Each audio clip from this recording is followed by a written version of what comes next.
Howdy. Good to see you this morning. I'm Josh. I'm one of the ministers. If we have not met, welcome, welcome, welcome. So glad that we are together today. I'd say, can I get an amen? But as a friend just said, I think we're already amened out. So can I get an oh yeah? Oh, thanks. See, there's always a workaround. That's good. Hey, we're diving into part 3 of our Advent series called Jesus Behind Everything. We'll be there in just a moment. And if you want to get prepped for the text, jump in to the Old Testament book of Isaiah, chapter 9. Yes, we're going back to chapter 9 because there's some stuff there that we have to see. We didn't get a chance to last week, so we're going to be there again. Today we're going to look at what may be the most obvious of all of the Christmas traditions. Now, you say obvious, and I say obvious for this reason. It's because you know it when you see it. In fact, it is often the very first thing you notice or the first sign that the Christmas season has begun. You say, what is it? I'm going to tell you what I think it is, at least. It's when that first neighbor on your street decides it's time to put up Christmas lights. Yeah, they may start in January, but you know it's coming eventually, right?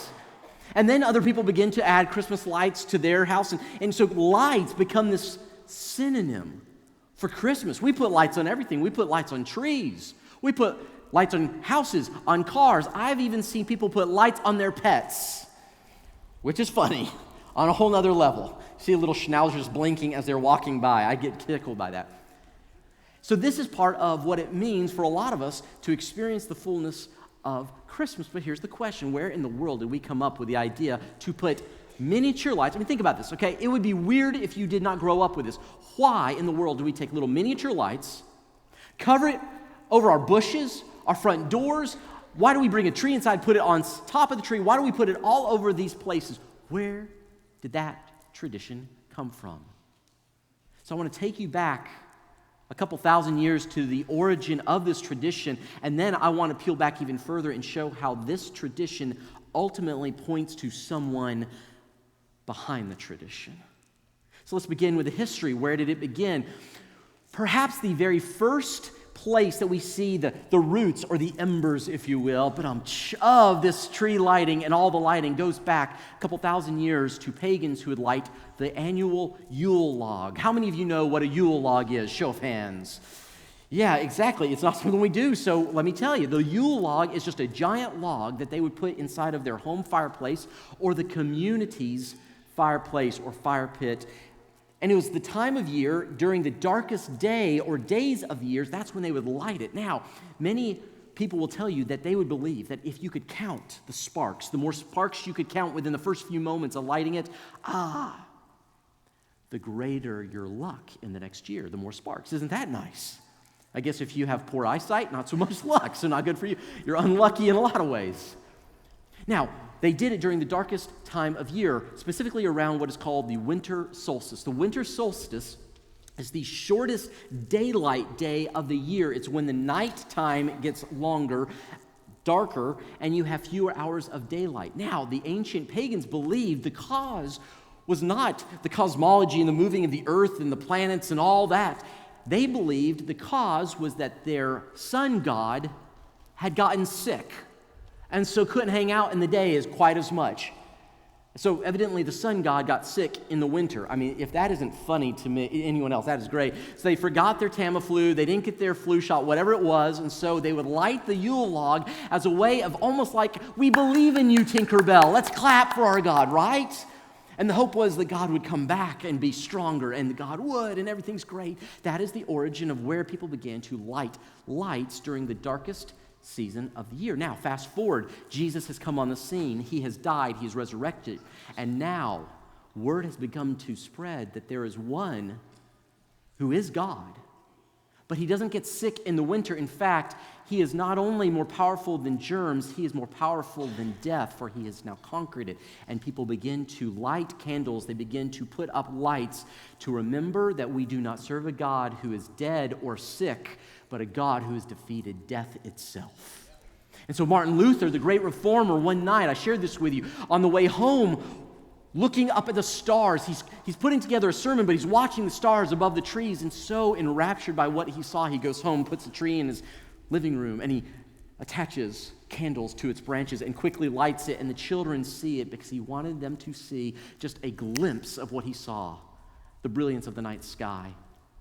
Fast forward a couple hundred years later, now we're at the end of the 16th century, the 1700s, and we get to this point of saying, why in the world do we have lights on trees? We got that, it's Martin Luther, but what about lights in the windows? Show of hands, how many of you have ever had a candle in your window at Christmas time? Go ahead, hold your hand up, look around for a moment here. Do you know why? Here's the history. During a very tumultuous time in Ireland, there was a conflict between the Catholic Church and the Irish Church, or the Church of Ireland. The Church of Ireland was under the control or leadership of the Anglican Church. That's the Church of England. The King of England was the leader of that church. The Pope is the leader of the Catholic Church. Do you think they got along? No. And so now you have two churches, Catholic Church and the Church of England or Church of Ireland in Ireland, and they begin to have a conflict. And the Church of Ireland begins to persecute the Catholic priests, telling them they can no longer be priests and they must leave Ireland. Some chose not to leave. Instead, they lived in secret. And during Christmas, devout Catholics would take a candle, light it, put it in their window, leave their door unlocked, and the Catholic priests could secretly come, get inside, close the windows. They would provide Mass for the Christians there, and they would receive a meal from their parishioners. That's where that began. And it became a symbol of, this is a place where you're safe. Isn't that a beautiful symbol? Well, what about Christmas lights with electric going through them? Well, let's talk about that.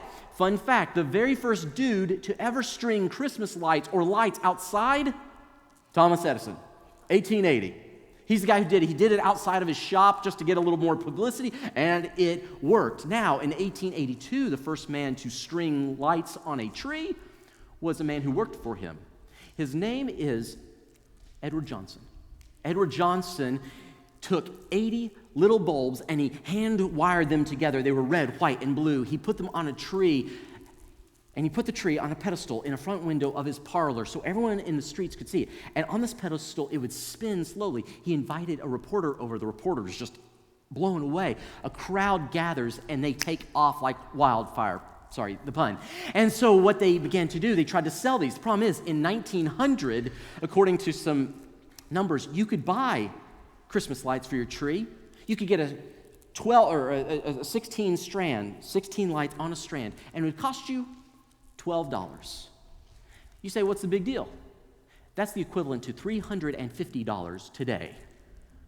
So how do you promote this? How do you get people to exchange one kind of tradition for another? Well, they did it in a variety of creative ways, including with this kind of advertisement. On the left, they're using candles. Children are running, screaming from the blazing inferno of their tree. Hey, family, if you don't want to deck the halls with flames and roast your children like a turkey,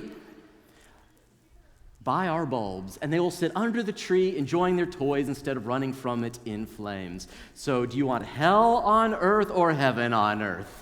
That's the way they sold it. And it worked. Prices dropped, people bought them, and it spread. People now put them on all sorts of things. Now, I think it'd be kind of an interesting poll to take here this morning. Let's just do this real fast here. There's a debate in the Christian community that we've got to settle once and for all right here, right now. And here's the question. Do you prefer white lights or multicolored lights? Now, if you are for white lights, let's see some hands. Look around at the age of those holding their hands up. Hands down. If you prefer colored lights, multicolored lights, hands up. Now look again. Do you notice an age difference, generally speaking? So we are a divided church. Today, let's try to unify around the true light, shall we? So this is the history. This is just a brief snapshot of where it came from, but let's dig a little deeper, shall we? See, it did not begin with a Yule log. This idea of light did not begin with someone stringing lights on a tree. It began in those opening verses of the book of beginnings when God said, "Let there be light." The ancient Jewish rabbis said the first thing God did was distinguish between light and darkness, and the rest of the Bible, he is simply teaching us to know the difference between the two. So he gives us the 10 Commandments and the 613 corresponding laws. God saying, this is light, this is darkness. Walk in the light, not in the darkness. But we could not do it, nor did we want to. And so finally God said, I will not send you words about the light, but I will send you the Word, who is the light. And in Isaiah chapter 9, he tells us how that changed everything. In verse 1, it says this: "Nevertheless, there will be no more gloom for those who were in distress. In the past, God humbled the land of Zebulun and the land of Naphtali." We'll explain all this in a moment. "But in the future, he will honor Galilee of the nations by the way of the sea beyond the Jordan. The people walking in darkness have seen a great," say that word with me, "light. On those living in the land of deep darkness, a light has dawned." Today, I want to show you Jesus behind everything and Jesus behind our tradition of light. Because this passage shows us three things about what Christmas and lights in particular mean. Number one, write this down, we're going to move quickly. Christmas and lights in particular tell us, number one, the world is dark. Now, I know that's one of the all-time no-dust statements, isn't it? It's like, well, thanks, Diggs. I could have stayed home if that's the answer to what we're talking about here. But it's more than just the world is dark. Did you notice it says those who walk in darkness? It's not simply that the world itself is dark, but we ourselves walk in it. We are surrounded by it. We are influenced by it as well, aren't we?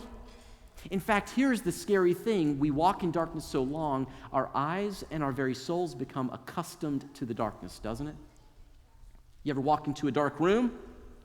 You stub your toe, you bump into a wall, Give yourself a few minutes and all of a sudden your eyes begin to adjust and you can see the details of the room. What was once very dark and uncomfortable to you becomes familiar, and you're like, I can navigate this pretty well. Until the middle of the night when you have to get up and use the bathroom, right? You go to the bathroom, flip on that light, what happens? Your face is like the Nazi in the Indiana Jones film. It just starts to melt because of the light, doesn't it? A little dramatic, but perhaps we felt that from time to time. It's not because the light is particularly brighter in that moment than earlier in the day. It's that our eyes are not accustomed to the light because we walk in the darkness. The world is dark, but he says it's even worse than you think. The very first word in verse 1 is nevertheless. Nevertheless. In other words, because of. However, he's referring back to chapter 8. He said something. It's not only that we walk in the darkness, but look at what it says in chapter 8, verse 21. It says, "Distressed and hungry, they will roam through the land. When they are famished, they will become enraged and look upward, will curse their king and their God." And notice this next line. "Then they will look toward the..." Wait, where are they looking? The earth. When everything is bad, where do they look for their solutions? The earth. The Apostle Paul, who was studied, he was very well versed in the ancient Greek philosophers as well as a Jewish rabbi, tells us that the Greeks thought that the solution to the brokenness of the world was the intellect. If we simply got smarter, if we studied more, if we had the right degrees, if we had science, that would fix all of our problems. The Jews of Jesus' day did not believe that it was the intellect that would save us. Rather, they believed it was the right political, military leader. They were waiting for Messiah, God's chosen. But they did not believe Messiah would die on a cross. They believed Messiah would kill the enemies of God. This is why the Jews, as a group, rejected Jesus. He did not fit what they expected. So for them, it was about if we elect the right candidate, if we have the right leaders in office, then everything will work out. Darkness will be dispelled. The Gentiles, the Greeks said it is the intellect. The Jews said it is politics. It is leadership. And for those in Isaiah's day, they said it's neither of those. If you go back 2 verses, it'll say, seek what the mediums say. Talk to the spiritists. In other words, go inward. It's all about spirituality, not religion. I'm spiritual. It's about this new age understanding of things. That's what will save the world. In other words, it's worse than you think. The world is not only broken, but our only solutions lead to more brokenness. By the way, do those solutions sound familiar to enlightened 21st century Americans? We look to the intellect, to political leaders, and even to this weird, vague spirituality to save us. How's it working? The world is no better than it was because the darkness cannot dispel darkness. Those who walk in darkness cannot look to the darkness itself for the solutions. The first thing we need to hear at Christmas is that the world is dark, but cheer up, dear sisters and dear brothers, for the next thing it says is simply this: though the world is dark, the second thing we learn is that Christmas is an assault on that darkness. Now, see, listen, the fact that you don't cheer for that means we don't quite get the point here, do we? It's not because of the eloquence of the speaker. It's because of the reality of this message. Do you understand? Many of us think of Christmas simply as a sentimental, saccharine sweet, oh, it just makes me feel warm and cozy. Do you understand that is not what Christmas is? Christmas was the beach assault from the kingdom of heaven into the realm of darkness, and it will not be defeated. Do you understand what is happening? Come on, wake up. Listen to me for a moment here. The enemy that hates you and hates me went out of his way to stop God's redemption story. How did he do it? He worked through a man who was insecure but powerful named Herod. And when Herod heard there was one who might oppose his rule, what does Herod do? Does he sit back and say, oh, but it's Christmas, it's okay? He says, I will kill anyone I have to get rid of the light. And a whole town of parents lost their little boys because of it. Let us never pretend that Christmas is just this sentimental season where we warm ourselves by emotional thoughts. This is the season where heaven invaded hell on earth and brought light. It is an assault on the enemy. When we gather on Sunday, we don't simply do so to feel good. We come here to celebrate that God did not leave us in the darkness, but he assaulted the darkness and said, I will now rescue my people. This is what it says next. Those who walked in great darkness have seen a great light. Next slide. On those living in the land of deep darkness. I love that. It's not just dark, it's deep darkness. A light has dawned. Do you hear me now? No matter how dark your moment is today, light is here, and the light has a name, and that name is Jesus. He was born in obscurity, but he now reigns in glory, and he will return as the King of Kings, not as some little child able to be beaten by a king, but he will be the one that every king bows his knee to. Christmas is an assault on the darkness.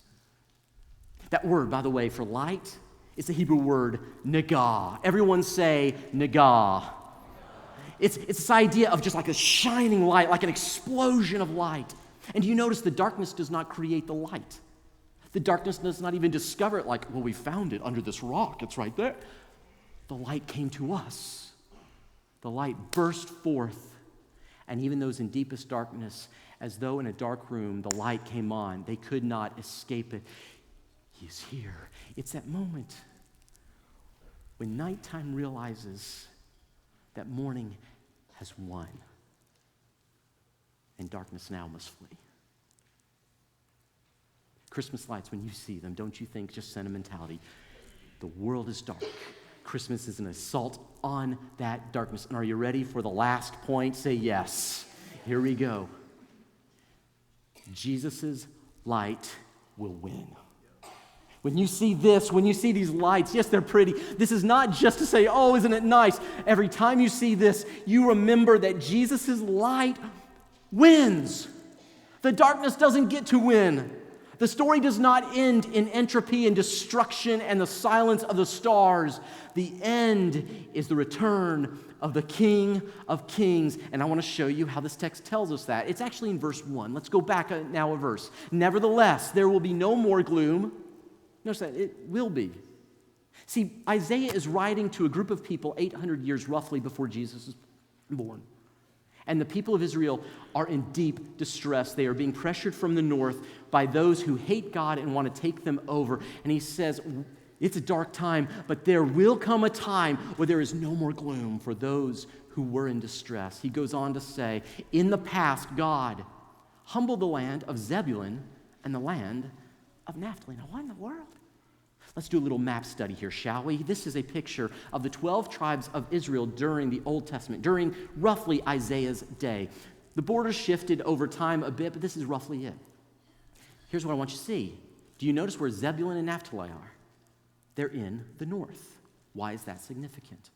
When Israel came into the Promised Land and took the 12 tribes, they first had to dispel the different nations within their borders. They had particular difficulty up in the north.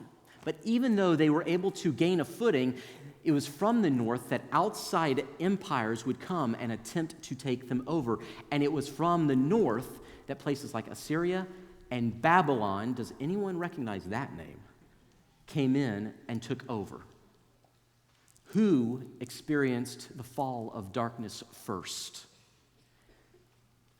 Zebulun and Naphtali in the north experienced the first waves of the armies who came in and killed their wives and children. They experienced the first deportations of being enslaved people.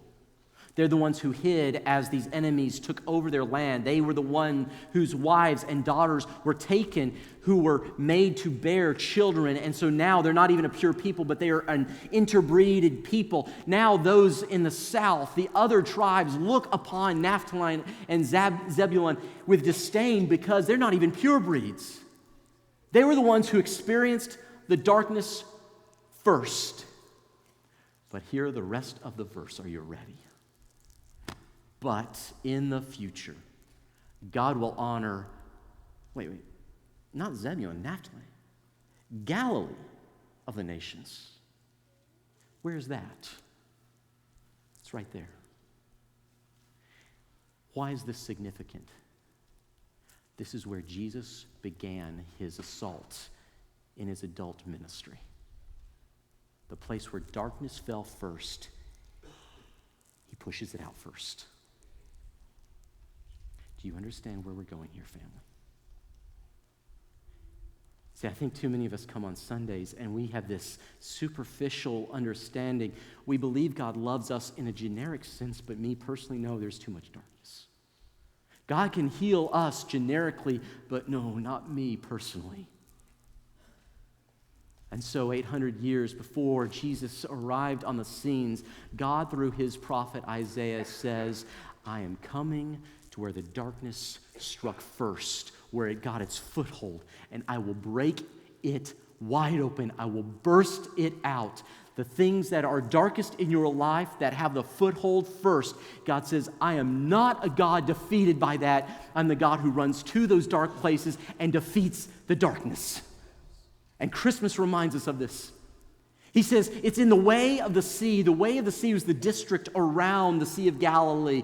Galilee itself, that word Galilee, comes from the Hebrew word Galil, which means circle or circuit, because that is a circular area. This is where Jesus would come. But here's the good news. Jesus' ministry began here.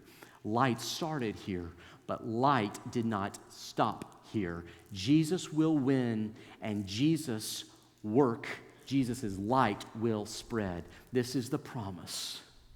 In fact, John tells us this in John chapter 1, verse 4. In him, Jesus, was life, and that life was the light of all mankind.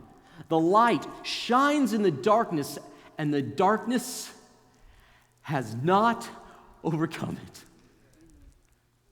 Friends, I wish for the world. We could get this in a new way to say, this isn't just some sentimental sermon. This is the promise that God wins. And through Jesus, the light of the world, darkness cannot overcome that light. And all week I've been struggling. How do I explain this beauty to you? And I'm going to try something. This is going to be cheesy. I know, and some of you are going to roll your eyes, but it's the best I've got. Are you ready? Here's what I've got. I've got Charlie Brown's Christmas tree for you. You say, how does this explain anything? Okay, bear with me. This was the first Christmas tree my wife and I owned when we got married. It's about this tall, which was great for the small apartment we lived in. And this picture makes it look a lot better than it is because we've worked really hard to reattach and refix things. This is Charlie Brown's tree when you look at it closely. Parts are being just barely held on. Some branches that broke off we kind of put back together. It's pretty janked and just not very impressive. Can we just take a self-assessment for a moment? If you and I were to sit down for a moment, if we were just to have a bone-honest conversation, how many of us in here will say, I feel like that?